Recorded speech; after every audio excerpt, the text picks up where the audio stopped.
This timeless temporary bedroom was brought to you by the colour beige vomit, with a gilded edge of tramp's underpants. The room had been used by my parents at our wedding. As it turns out, it was hiding a few secrets. In this week's episode of Chateau Capers, Chateau DIY are back to film us. We begin work on the next bedroom project, and another storm comes in fast.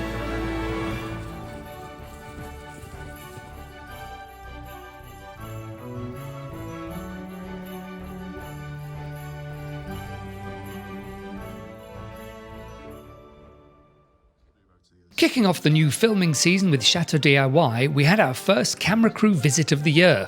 Just back in, I'll just make sure I'm sharp as well on you. Just go to the other seat. The way it works is this. The crew like to film a master interview, which they call a MIV. This serves as an introduction to us in the episodes we're featured in. Looking at the year ahead, what are you guys excited for? Lord Percy inevitably slows down the schedule to his preferred pace, which is, why do it today if you can put it off till tomorrow?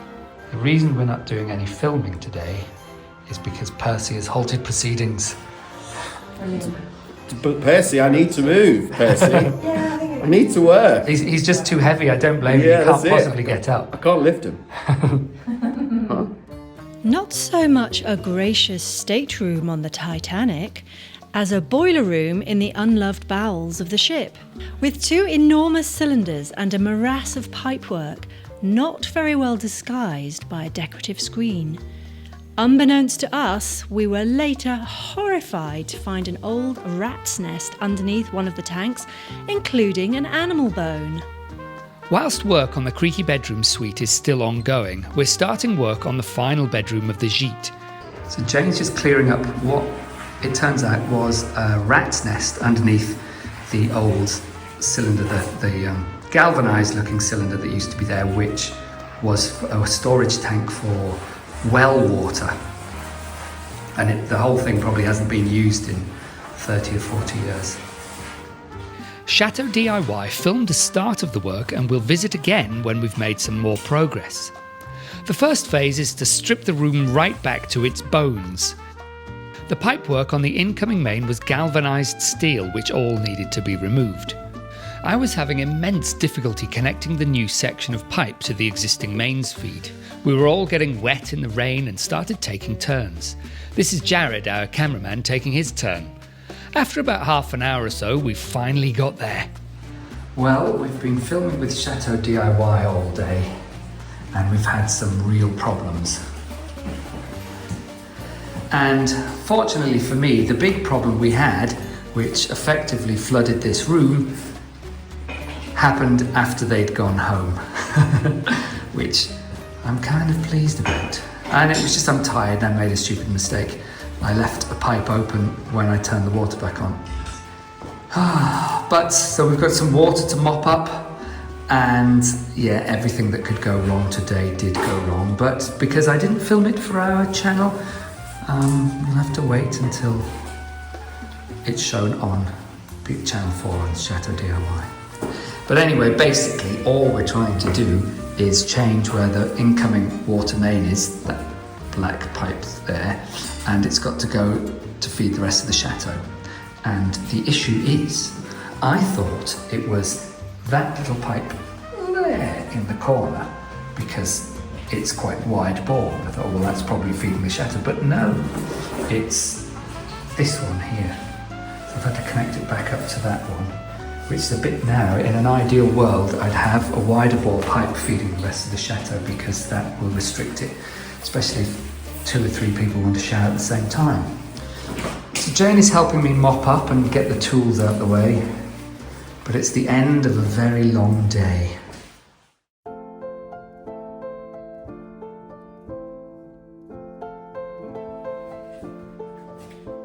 The next day we were back at it. We removed the old hot water cylinder and Jane got to work taking off the old dado rail.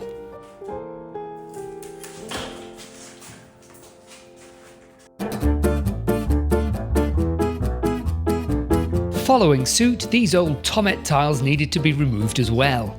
They stopped the old wall from breathing, and the room had a noticeable damp smell as the tiles came off. 4 days and many litres of collected water later, the dehumidifier still reads 85% humidity.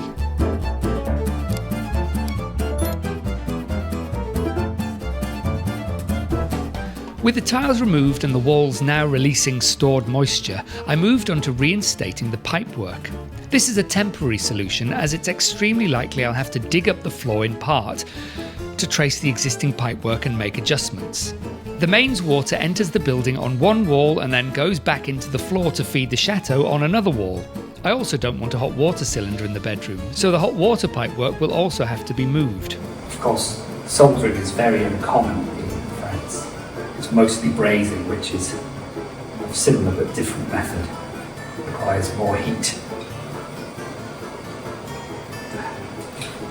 This is quite short, so there is a chance that my fingers are going to get quite hot before this is ready to solder. I can already feel the temperature changing. Out, out, pop, pop, pop, pop, pop, pop, pop, pop.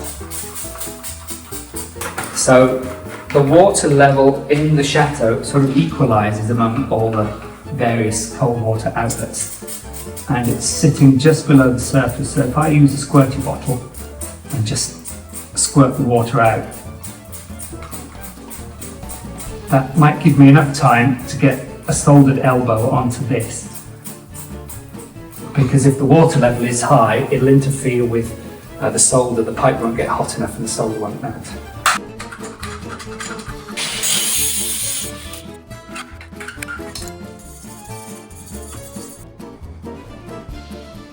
All good. The water is now running happily around the Chateau again. And this room looks more of a mess than when we started. But huge step forward. Yeah. We just got to decide what we want to do with this room now. Today's bed is a clearly very uncomfortable drying towel on a wire rack, surrounded by 25 metres of mains water pipe. Are you comfortable, Arwen? Silly girl. Having endured Storm Nils, I was surprised to learn another one was about to roll in. We just had to hope it would leave us alone. There's not much to see in the sky, but the wind's just starting. In an hour it's meant to be thunder and lightning and winds of 95 kilometres per hour. And that's meant to last for about 24 hours.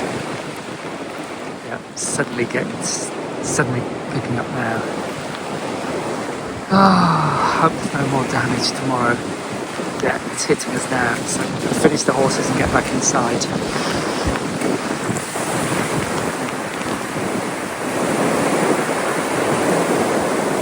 Oh lordy. Oh God. Right, gotta go.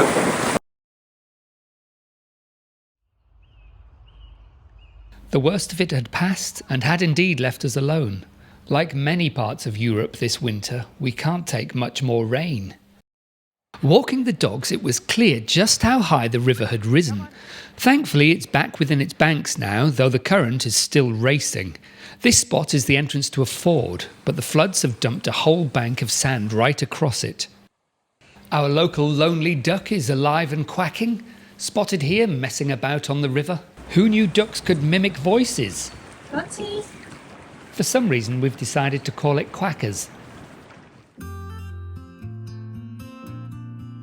It was finally time to reinstall the toilet in the Creaky Bedroom ensuite. This is the far less glamorous side of owning and renovating a chateau. I'd ruin the knees of my cocktail dress doing this.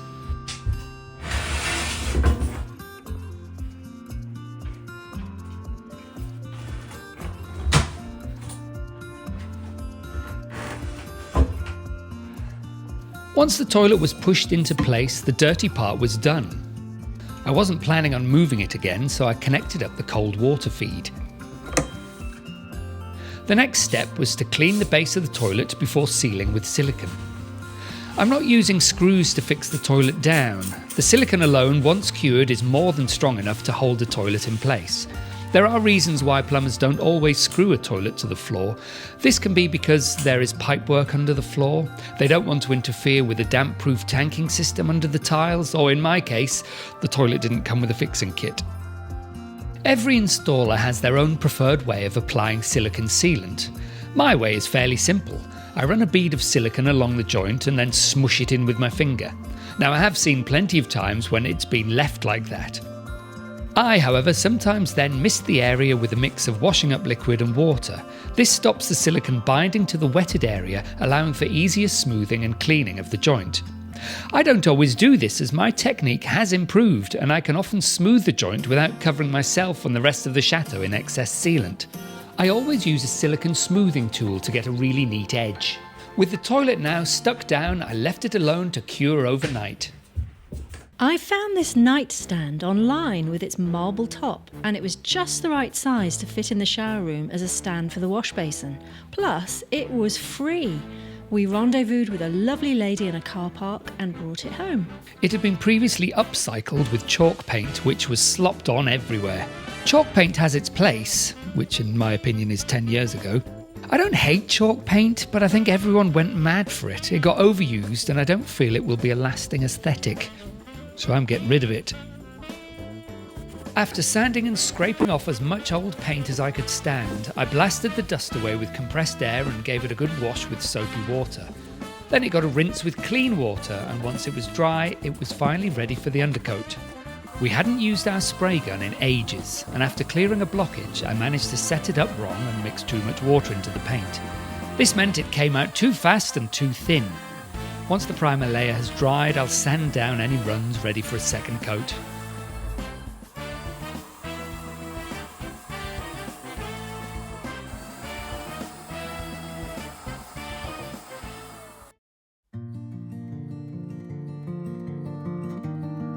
Repurposing second-hand furniture can be an inexpensive way to add grandeur to a room. I wondered if this wardrobe might work for the creaky bedroom.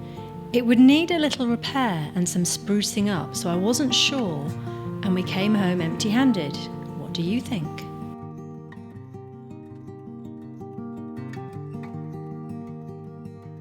Hello and welcome to what will be the final bedroom of the gîte. It is the one we've left to last because it is the most awkward. It's a ground floor bedroom and it has certain advantages. It has a beautiful window here. It has a lovely door with light coming through here. Beautiful original fretwork, ironwork behind there. And a window there over what Rory put together as a very hasty ensuite for his parents, so they could have an ensuite bedroom before the wedding. The toilet Rory reinstated, and that's absolutely serviceable as well.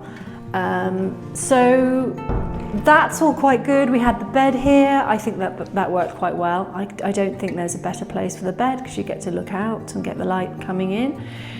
This room also has a space here, which is a bonus compared with a lot of bedrooms. I think it could be a dressing room area, maybe with some seating, a console table or something like that. So you could maybe watch TV or do some work and have nice mirrors for dressing. So it feels like more of a suite than just a plain bedroom.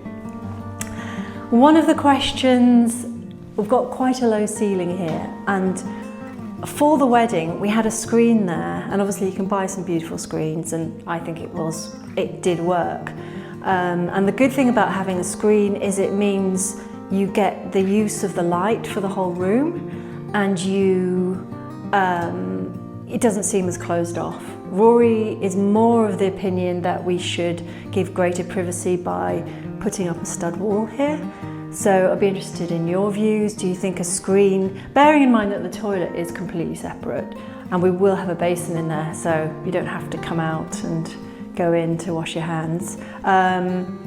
I don't see the need to wall it off. I think that would make it feel more like a conventional bedroom, more like a hotel bedroom than a chateau, where I think the idea of you throw your peignoir over your screen while you get ready for bathing would be quite elegant. So that's something you might wish to comment on. However, before we get to that, Rory's already tackled the horrible tanks that were in the corner of the room and some of the plumbing, but unfortunately, that's not the end of the plumbing issues. The only saving grace to having to dig up the floor, which I believe we're going to have to do completely, is that these tiles are not at all attractive and there's no underfloor heating here. So it's a big, nasty, difficult job, but it will look so much better when it's replaced with beautiful tiles. Thank you for watching, and we'll see you next time.